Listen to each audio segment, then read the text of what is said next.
Hello po sa inyong lahat. Isang magandang umaga po sa inyong lahat. Good morning po sa inyong lahat.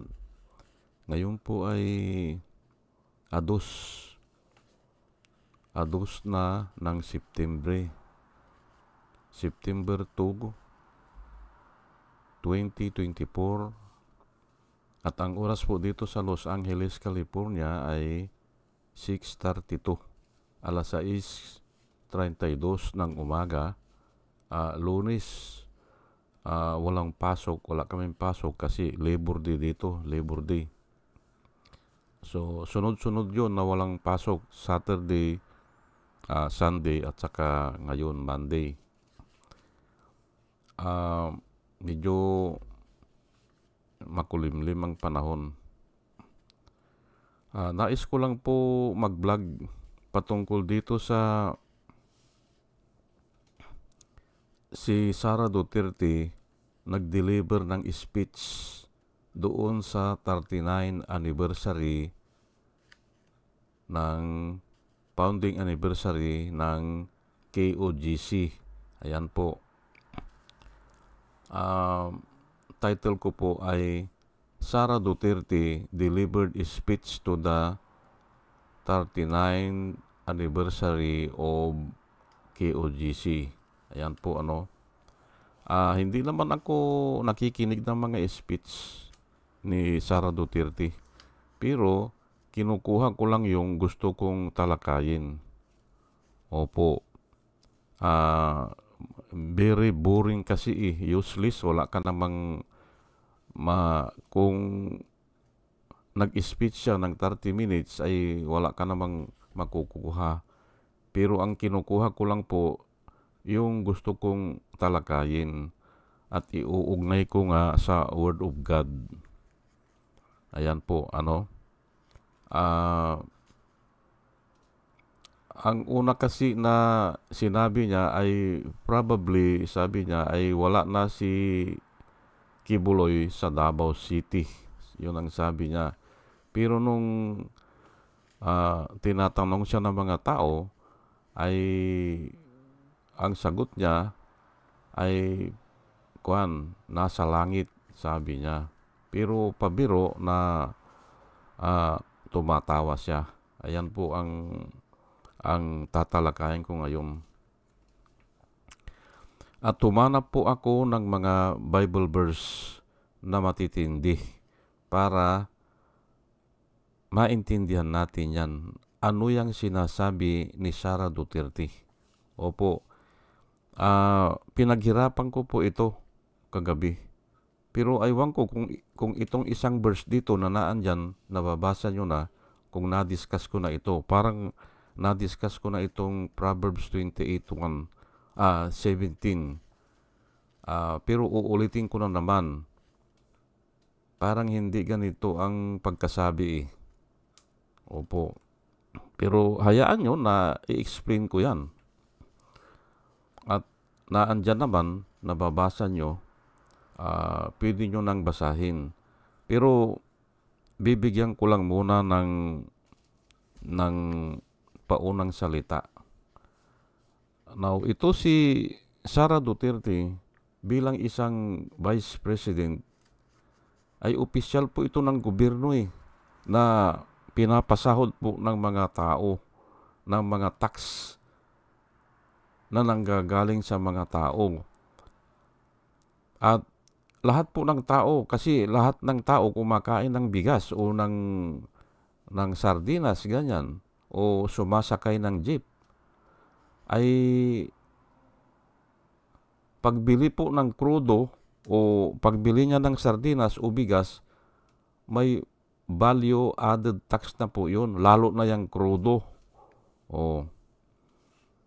At yun, ang tao po ang nagsasakripisyo para may pambayad tayo sa ating mga opisyalis ng gobyerno.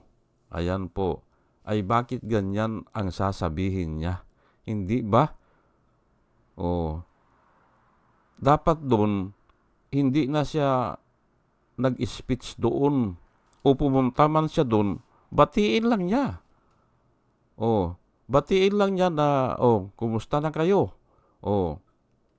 Ganun lang. Mabuhay ang 39 founding anniversary nyo. Ganun lang. Hindi na haluan ng politika kasi religious group po yan eh. Alam natin ang separation na ginawa ng Amerika. Siniparit na yan eh, yung religion at saka yung gobyerno. Ay tao kang gobyerno, ay bakit pupunta ka dyan na magdadadaldal ka dyan? At ang karamihan doon sa binanggit niya ay politika. Hindi naman relihiyon eh.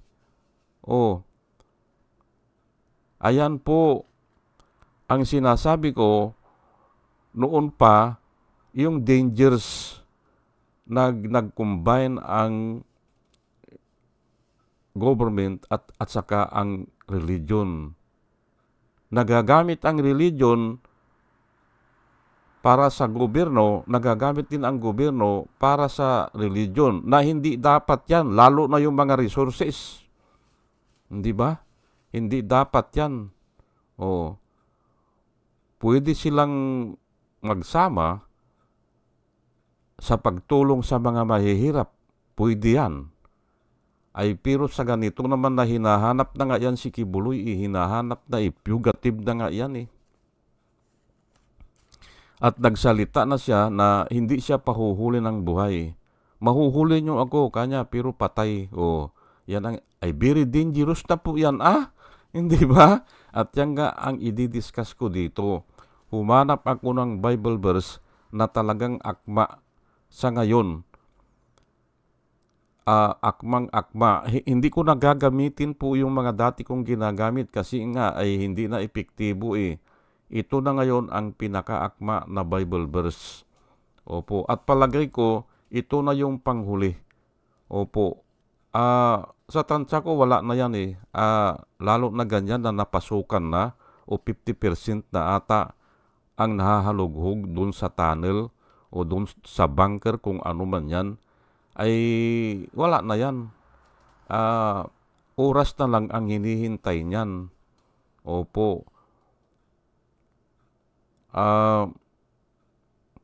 Aywan lang natin kung ano pa ang ibig sabihin niya dun sa sinasabi ni Sara Duterte, pero alam ko dinadivert lang niya ang issue para iligaw ang mga tao, iligaw ang mga Philippine National Police. Kaya ganun ang sinasabi niya. Pero hindi ko na i-discuss yan kasi nga marami na ang nagdi-discuss yan na mga vlogger. Hindi ko na i-discuss. Ang i-discuss ko, itong naandyan na Bible verse na nababasa nyo. Pero bago po akong magtuloy-tuloy, ay nais ko lang po muna na pasalamatan yung mga subscriber po natin.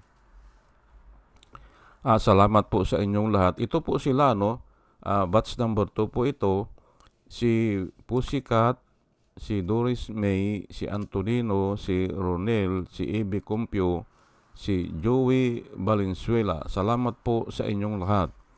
Third pangatlo, User NB, Parot, Pabs Naranja, Romel Surier, Padua Lloyd Travel, Andre Sinario, Jonah Canao, Rosana Kawili, Ber Orozco, Ernie Calyago, Christine Joranas, Digna Umali, Julie Antan, Jose Labier Niabot, Andy Gimpaw, User GH, RC Guillermo, Joseph Angelo, Mayra Medina, Rafael Aquilato, Mayet Hensyo, Dio Yanong, Bilya Laguinyo, Mr. Yang Toy, Emilita Roa, Monica Dongsaw, Richard Jamura, User KK, User XQ, Nelson Nokop, Salvacion Akisar, Sinaida San Andres, Joey Chavez, Ramon Jr. Rojas, Hael Birillar, Rose Jack Normie, Arnel Araujo, Vicente Tablati, Sweet Potato, Coco Gued, Orly Nunez, Estrella Rumbano, Arian Mendoza, Nieves Olaveres, Aldrin Impalmado, Malaya Mendoza, Rolando Dordas, Mir Cabrera, Rolando Olivier Mamon ng La Paz, Iloilo, Ana Marie Aldisimo, Eli Casle, Marias Rivera, Marudaan, at saka si Manuel Diwa. Salamat po sa inyong lahat. At ito naman po ang mga vloggers na nire-recommenda ko po sa inyo na ating panoorin at suportahan. Ito po sila, no? Si Michael Apasible Bulletin, Attorney Insurrecto, Bunyog Pagkakaisa, Vlogcaster Armandin, Engineer Tutong Kausing, Aling Marie, Mr. Sa Totoo Lang To, Christian Isguera, PMT, JR Vloggers, Action Man, Roy Japan Tours, Divina Apostol, CG Pichay, Kapihan ni Art at Ago, Demjus Journey, Kakamping, Ang Batas, with Attorney Claire Castro, at saka si Ka Waldi Carbonel. Ugaliin po natin na makinig sa kanila at suportahan po natin sila kasi nakikita ko na ang nilalaban nila ay para sa kabutihan ng bayan. Ayan po, ano. At tayo po ay tuloy-tuloy na sa ating discussion. Yung si Sara Duterte nag-deliver ng speech doon sa 39 founding anniversary ng KOGC na dapat hindi na niya ginagawa yan. Opo. At ipapaliwanag ko po yan, ano, bakit hindi na niya ginagawa niyan. Opo. Pero aywan lang po natin, ano, kung marami siyang pira na naimbis dyan. Yun po ang nakikita ko dyan, eh. At saka yung mga politiko o yung mga senador na sumusuporta dyan. Yan po ang nakikita ko dyan. Marami silang na-invest dyan. Kaya gayon na lamang ang kanilang proteksyon na binibigay kay Kibuloy. Ayan po, ano. Ngayon, basahin ko lang po itong Proverbs 28 verse 17 at ipapaliwanag ko po ng maigi. A man burdened with bloodshed will flee into a pit. Let no one help him. Yan po nakasulat sa Proverbs 28, 17. Ang ibig pong sabihin dito, a man burdened with bloodshed. Ito po yung pumatay ng tao. Opo, o nakapatay ng tao, o kinukonsensya na siya ng kanyang konsensya. Burden na eh. O, a man burdened with bloodshed. Ayan po. Ito yung pagpatay na talagang sinasadya niya o talagang guilty siya. Ayan po, ano, will flee into a pit. Ayan po nakasulat dyan. Will flee into the pit means mas naisin pa niya na mamatay. Ayan po. Kaya nga, napansin po natin, ano po ang sinabi ni Kibuloy? Tanungin po natin si Sara. Ano po ang sinabi ni Kibuloy? Mamamatay siya, sabi niya. Mas naisin pa niyang mamatay kisa mahuli ng buhay. Hindi ba? Tanungin po natin. Si Duterte, kung sinabi niya yan, sinabi din po ni Duterte yan. O, ni President, si ex-President. Ayan po eh. Aywan ko lang kung ito si Bato, parang impliedly, parang ganyan din ang sinasabi niya eh. Kasi nga, totoo po ang Biblia. Totoo po ang nakasulat sa Biblia. Hindi po natin pwedeng tawaran ito. A man burdened with bloodshed will flee into a pit. hangga po doon sa lungga. Pupunta yan. Pero binasa ko po ang mga interpretation ng magagaling na mga Bible scholar. Ang ibig sabihin niyan, mas nanaisim pa niyang mamatay. Ayan po. O iniisip nila, yung escape nila ay yung kamatayan. Ayan po, marami pong Bible interpretation, pero iyan ang sinasabi nila. Magtatago yan sa lungga. At yan na nga nangyayari. Hindi ba? Tanungin natin si Sarah, nangyayari ba yan? Ay opo. Ay kasi nga, nakasulat At mayroon pang susunod dyan na mas matindi. Let no one help him. Walang tutulong dyan. Sa ngayon, mayroon. Ay simple, nagtatago pa lang Pero pag nakita na ang bangkay niyan, wala na yan. O nakita na patay na, wala na yan. Let no one help him. Nakasulat po yan sa sa Biblia po Kaya yan ang mangyayari. Ay ngayon nga lang umiiwas na yung iba Yung mga walang investment siguro dyan, ay umiiwas na sila. Kasi burden nga yan Hindi ba? Let no one help him. Ulitin ko lang po A man burdened with bloodshed will flee into a pit. Kasi yun lang ang escape niya Yan lang po.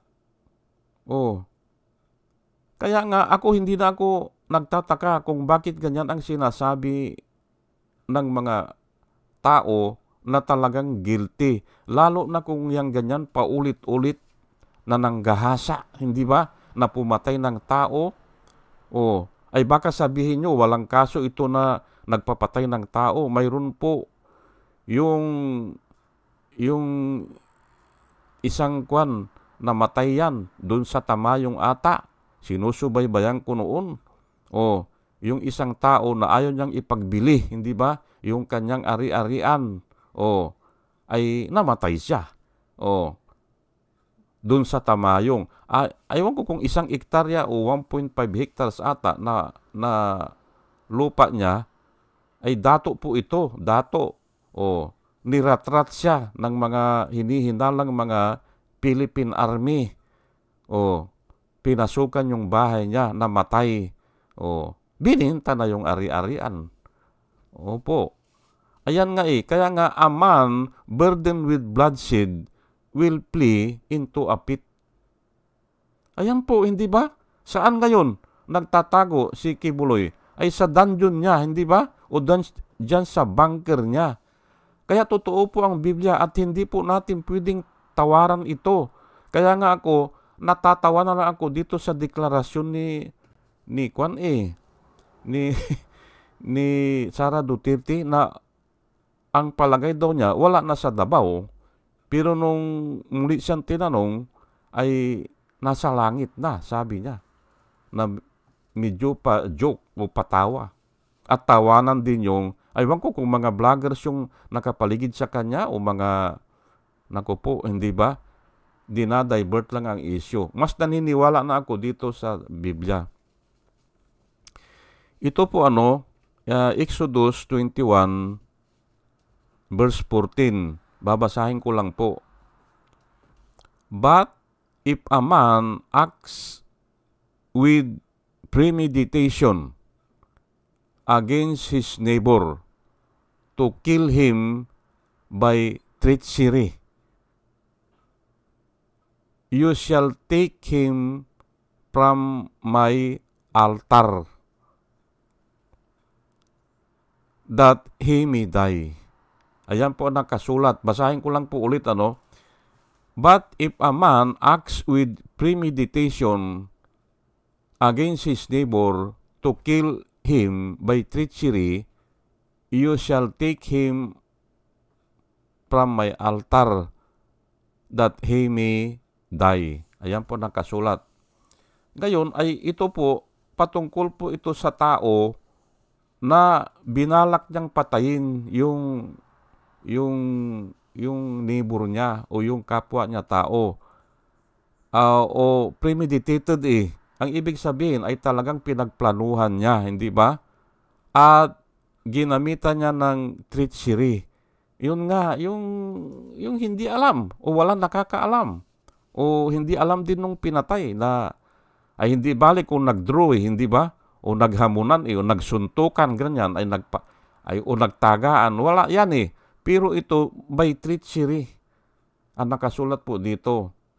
O kaya umupa ng tao at pinapatay.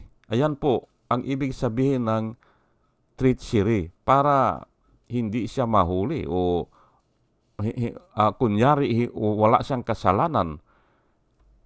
You shall take him from my altar. Oh, nagsasamba pala ito eh, hindi ba? Nasa altar. Ay tanggalin daw sa altar ng Panginoon. Hindi ba? Ay siguro nagkukuha ng refuge doon sa altar o nagpapanggap na isang isang relihiyoso, hindi ba? O isang banal. Ay nasa altar eh. Hindi ba? You shall take him from my altar that he may die. Papatayin ng mga tao. Remember itong Exodus na ito, ay kapanahon pa ito ni Moses. At noon, ay nasa ilang pa sila ito. Pero, ayan nga, ibinaba na yung mga 10 utos at dinagdagan pa ito ni Moses ng mga palatuntunan o mga yung additional law. Pero palagay ko ito ay sa Diyos din ito, Sa Diyos din. Although na si Moses ay gumawa din siya ng mga prescription niya o ang tawag doon o kaya batas din na susog doon sa ibinigay ng Panginoon. Kasi nga every case is different hindi ba? Every case is different. Kaya kailangan susugan ang batas Kasi nga patuloy na may nangyayari na hindi naka-record o wala pang ganun ay pag-aaralan yan. Kaya sususugan ang batas. Ayan po, Ngayon, ang nakasulat po dito ay, you shall take him from my altar. O adi ito ay relihiyoso ito. Hindi ba? Nakaluhod siya siguro o nagdadasal doon sa altar ng Panginoon, hindi ba? Ay tanggalin yan, sabi ng Panginoon. Basta siya ay pumatay ng kanyang neighbor with treachery o talagang binalak niya. Ganun. Na walang kalaban-laban yung pinatay. Treachery nga Ayan po. At siya ngayon ay nagsasamba, hindi ba? Ay take him out. Yan po ang sabi ng Panginoon. Hindi ba parang si Kibulo yan? Hindi ba? Nagtatago sa altar, hindi ba? O humaharap sa altar. Para ipakita na siya ay banal. Ay ang sabi po ng Panginoon. Hindi po ako ang Panginoon po at itong Exodus na ito ay riktayan na ibinibigay kay Moses. Kasi nga noon, wala naman silang gobyerno yan Walang gobyerno noon. Ang gobyerno nila ay yung representative o yung ambassador na ibinigay sa kanila ng Diyos. O kaya ang tawag natin dyan, propeta. Ayan po. At sila ang namamahala dyan. That he may die. Papatayin yung tao na pumatay ng kapwa niya tao. Na premeditated niya at saka with treachery. Opo, nililinaw ko lang po kasi nga may napapatay kasi na aksidente o hindi sinasadya.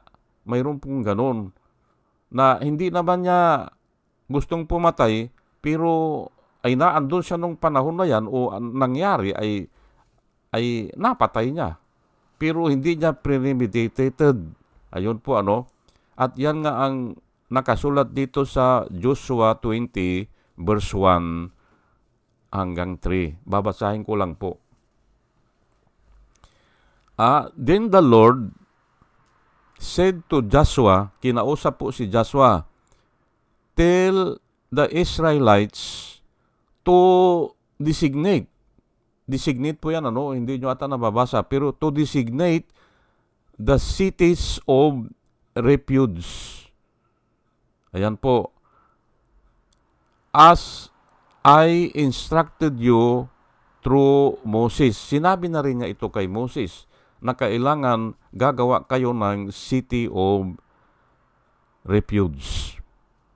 So that anyone who kills another unintentionally or accidentally may flee there. This will be your refuge from the avenger of blood. Ayan po. Ipapaliwanag ko lang po ng bahagya,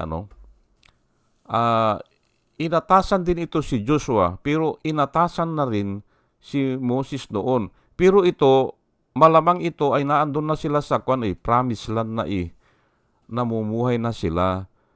Ngayon ay inatasan si Joshua na magtayo ng city of refuge. Cities, 6 atang itinayo dyan Ngayon, ang purpose po nito, para yung nakapatay na hindi niya sinasadya, accidentally or unintentionally, ay doon pupunta para makaiwas siya sa tumutugi sa kanya, yung mga kaanak po. Papatayin din siya Kaya, may city of refuge na ginawa. At doon po, bawal na siyang tugisin doon. Doon na siya maninirahan. Ganun po yan. Hanggang may tumutugi sa kanya. Ayan po. Yan po ang palatuntunan ng Diyos. Ngayon, ay yung remember ito ay unintentional halimbawa ay nagtatrabaho kayo, tapos bigla na lang na may nahulog na bagay o ay tinamaan yung ulo o patay, ay hindi naman sinasadya nung naandun sa itaas na mahulog yung kung anong bagay yun. O ganun po yan. Pero sa kanya yung halimbawa martilyo o yung nahulog ay sa kanya yon, ay hindi niya sinasadya yon. Ganun po yan. O kaya yung nasagasaan niya yung isang tao, hindi niya sinasadya yan napatay niya. Ayan po unintentional. O kaya ay pinagtatanggol niya yung isang estranghero, ay napatay niya din yung sumasalakay. Hindi niya sinasadya yun. Opo, yun po ang pwedeng pumunta doon sa city of refuge. Ayan po. At yan po ay naipamana sa hanggang nung Kastila. Nung kapanahonan po ng Kastila, ang ginagawa na refuge ay yung simbahan. Ayan po pag may pusakal na tumatakbo na binabaril na o hinahanap na ng batas, pupunta na sila sa simbahan. Ayan po. Kasi noon po ang simbahan, mayroon silang karapatan na ipagtanggol yung ganyan, yung mga pusakal na sugatan na o nagsisisi na, ganon. Mayroon pong ganon. Pero ngayon, wala na yan kasi nga iba na po ang gobyerno Iba na. Yung lolo ng tatay ko ay din nung papatayin siya ay ang nagbawal na pumatay pari. Opo, nakasama niya kasi sa nahatulan daw yung lolo ng tatay ko na ihulog sa dagat. Ihulog. At doon na siya mamamatay. Ay nakita daw nung pari, ay hindi pwede yan, sabing ganon. Hindi pwede yan. Ganon. Ang nagsintinsya sa kanya ay yung mga Kastila, panahon pa po ng Kastila. Siguro mga kapanahunan ni Rizal. Ganyan.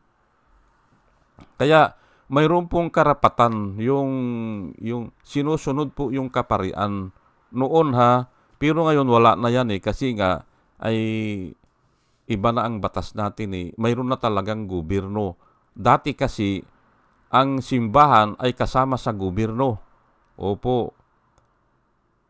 At sa Saudi Arabia ay alam ko yan, yung simbahan o yung Muslim, yan, yung mga pari dyan, kasama sa decision making kung puputulan ka ng kamay o ulo. Tatlo yan na nagdi-decide, yung hari, yung judge, at saka yung pari o yung pinakamataas na pari. Depende yan kung anong kaso mo. Kailangan mag-agree sila. Ayan po para sinasabi ko lang kung ano itong City of Refuge na ito. Ngayon, ay ito si Kibuloy, ay bagamat ay siguro ay talagang na-premeditated na niya yan, na gagawa siya ng bunker niya dyan, o yung tunnel niya, ay talagang ganun po Parang ang mangyayari po sa isang tao ay nakikita na niya, naaaninag na niya. Kaya, ganyan po, Ngayon, although na ito nga ay binigyan si Moses at saka si Joshua na magkaroon ng City of Refuge, ay hindi na po applicable ito sa atin. Opo, hindi na. Ay kasi nga, ay kahit na saan ay pwede ka nang hulihin pumunta ka sa bundok, ay huhulihin ka. Magtayo ka ng bunker dyan sa ilalim ng bahay mo, huhulihin ka rin Ganun po yan. Pero nga ay ito ay masasabi natin na talagang ito si Kibuloy ay guilty. Opo. Kasi nga ayaw niyang humarap Yung mga nangyari doon sa mga pumunta lang ng City of Refuge, pag matagal na, halimbawa, patay na yung humahanap sa kanila, bumabalik sila. O naglaylo na kasi nga nabigyan niya ng yung iba kasi mayroong blood money na tinatawag. Nabigyan na ng kaanak niya ng kaunting pabor. Kaya nawawala yung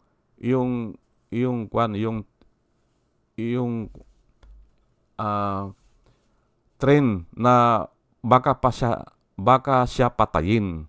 Ayan po. Kaya bumabalik po. Ngayon ay mayroon namang iba hindi na bumabalik. Doon na sila naninirahan sa City of Refuge. At yan po ang mga lugar ngayon na noon na contrary people na tinatawag ni Jesus Christ. Yung Samaria. Ayan po. Hindi na sila sumusunod. Pero iba na ang nila, iba na ang palatuntunan nila. Ganun po yan. Yung mga Samaritan na alam natin. Sila ay mga dating mga Hudyo, pero ay doon na sila nanirahan sa City of Refuge. At na-develop din nila yon hanggang na yan, dumating na yan, yung mga Samaritano. Ayan po. Ngayon, ay balik po tayo dito sa sa usapin. Ang katanungan ko po kay Sara Duterte ay guilty ba yan si Kibuloy? Ay guilty po yan. Guilty yan. Kasi nga dito sa Proverbs 28 verse 17, a man burdened with bloodshed will flee into a pit. Ayan po, hanggang kamatayan po yan. At wala na pong magagawa dyan si Sara. Wala na. Talagang ganyan na po yan. Nakatakda na yan na mamamatay na siya siguro dyan sa lungga niya. O kaya ay wala na yan. Yung mga ipinundar niya, wala na yan. Nakasulat naman yan Nakasulat po yan sa Biblia. Ano po ang sabi ng Panginoon? Do not lay up for yourselves treasures on earth wherein moth and rust destroy, and thief can come in and steal. Ayan, mawawala yan. Oh.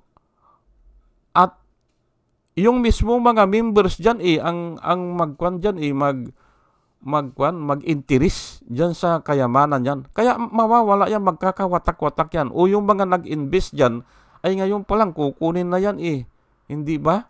O, yung mga minulista niya, hindi ba? Kukuha yan Kahit na dito nga sa Amerika kahit na $1 million yan, kukuha sila yan Kaya nga naka-prenis na po yung asset dito ni Kibuloy.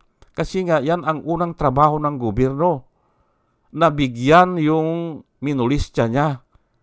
Paghahati-hatiin yan. Ngayon kung may sobra, kukunin ng gobyerno yan. At yan ang dapat na gawin dyan sa Pilipinas. Kung ayaw nang humarap ng isang politiko o ng isang pastor o pinabayaan na niya ang property niya, ay dapat ay talagang i-sequester na yan. Ay kasi wala nang identity Ayaw na At ibigay na sa mga minulista niya o yung inargabyado niya at ilagay din sa batas yung sobra ibigay sa gobyerno o paghatian ng gobyerno at saka mahihirap. Ayan po. Ibigay ang pira o yung property ni Kibuloy sa mga mahihirap at sa gobyerno. After na mabayaran muna ng damages yung mga minulista niya. Ayan po ang dapat dyan. Ay ito naman si Sara tanungin natin, bakit sinasabi ni Duterte yan? Yung ex-president, bakit sinasabi niya na mahuhuli siya ay patay? Bakit sinasabi ni Kibuloy yan na kung mahuhuli siya ay patay? Konektado ba yan dito sa Proverbs na binanggit ko? A man burdened with bloodshed will flee into the pit. Konektado ba yan? Kayo po ang mag-decide. Kayo po. O kaya tanungin natin si Sara, bakit ganyan ang sinasabi nila? Ay guilty po yan kasi nga ay burdened with bloodshed Ang ibig sabihin, tinutugis siya ng konsensya niya. O kaya ang isang pastor na binasa ko yung comment niya, ang sabi niya, maaring makaligtas sila kanya sa tao. Pero ang Diyos kasi alam niyan at yun ang uusig sa kanila. Yung Diyos na alam nilang wala silang ligtas. Kaya nga, mas mamarapatin pa nilang mamatay.